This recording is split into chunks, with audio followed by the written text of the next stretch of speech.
Andrew, Ian, Nat, both Pat and I, we were very, very sad about what happened and what you're going through. Spoke to Ian yesterday and said I'd try and tell him something about what I remember from Jennifer when we were kids. Spent a lot of time the last day thinking about her. There's not an awful lot to tell about Jennifer, and that was Jennifer. She was the normal Benjamin, and that's not saying an awful lot because we're all complete off the bloody wall. But Jennifer was always brainy, and Jennifer was always smiling, and Jennifer was always watching. Jennifer was watching. She wasn't the sort of, creepy watching person. She was watching. She just got wise eyes in her head, even as a kid. But the first thing I remember about Jennifer is something I don't even know if you know.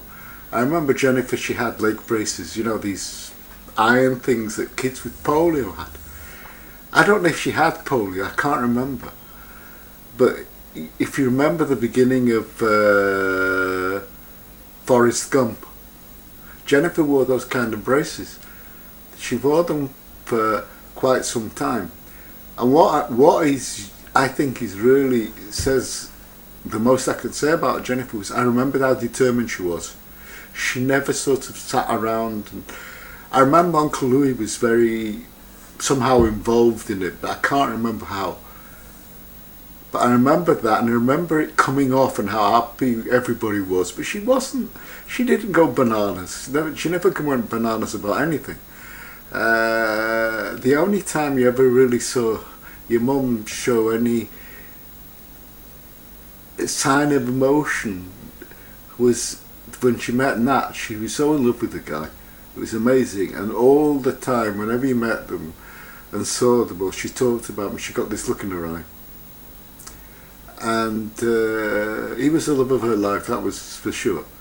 Don't know what came of it, obviously there's things happening in marriages that nobody else knows, but he was her man, Anyway, going back to kids, we used to play all kinds of little games. We were like brothers and sisters very early on, because we were always together. We were always at Grandma's in Leopold Street in Leeds. You won't even remember it. And I remember we used to go into the garden and we used to play with caterpillars. Can you imagine that? We used to look at these caterpillars and we used to collect them and put them in jars. And yeah, I'm saying we used to play kids' games. We used to play doctors and nurses and all sorts of things of kids that are curious about each other at that age. We were very young, we were about 5. I remember once we went to Filey and we used to hug each other when we were sleeping and things like that, but she was never demonstrative. Jennifer was smart and Jennifer was always level-headed, but she was always with the crowd. She was never a giggler and she was never a big talker, but she wasn't weird. The opposite, she was a very, very, very normal person. And you always had the feeling you could talk to if you had to, if you wanted to, and she'd give you a common sense answer. She had a very good friend, Suzanne Wolf, I think. She was always trying to make a shidduch between me and her. I don't know why, because she was an ugly bint. Anyway, I suppose I was close to Jennifer, particularly because I had a hard time with my dad. And I remember Louis saying when I was a kid, when he took me to the football matches, and Louis said, I know you have it difficult with your dad, and if you ever need anything, and you ever need to talk to anybody, you can come and talk to me. And I never forgot that. And Louis was to me someone very special. And I'm saying Jennifer was always there. Jennifer was always Jennifer. And I thought, I'll come out and tell you some incredible stories about her, and I haven't got any. Maybe Judith has.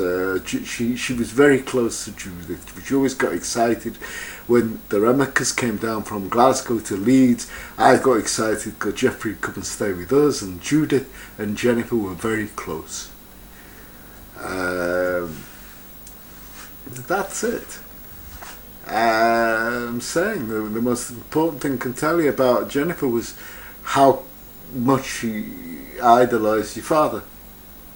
She'd never say anything, you know, and she'd never shrieks, and she'd never this, but no one could say a wrong word about her, about him. And I do remember once she said something to Louis, you know, it was because nobody had ever said anything to Louis.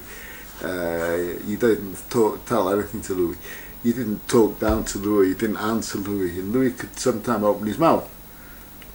And it was a family legend that he said something about Nat, and Jennifer opened her mouth to him. And this is, you know, this is a one-off. Jennifer you never see Jennifer get angry. As I was saying, she was in complete control of herself. Yeah, she was a good person, you could feel her. Palpably nosy.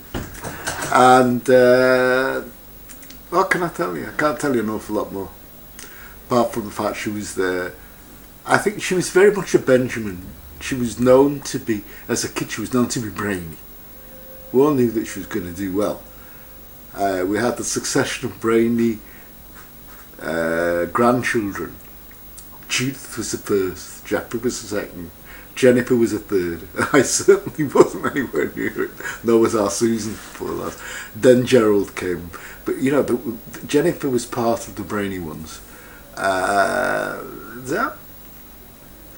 And now she's gone.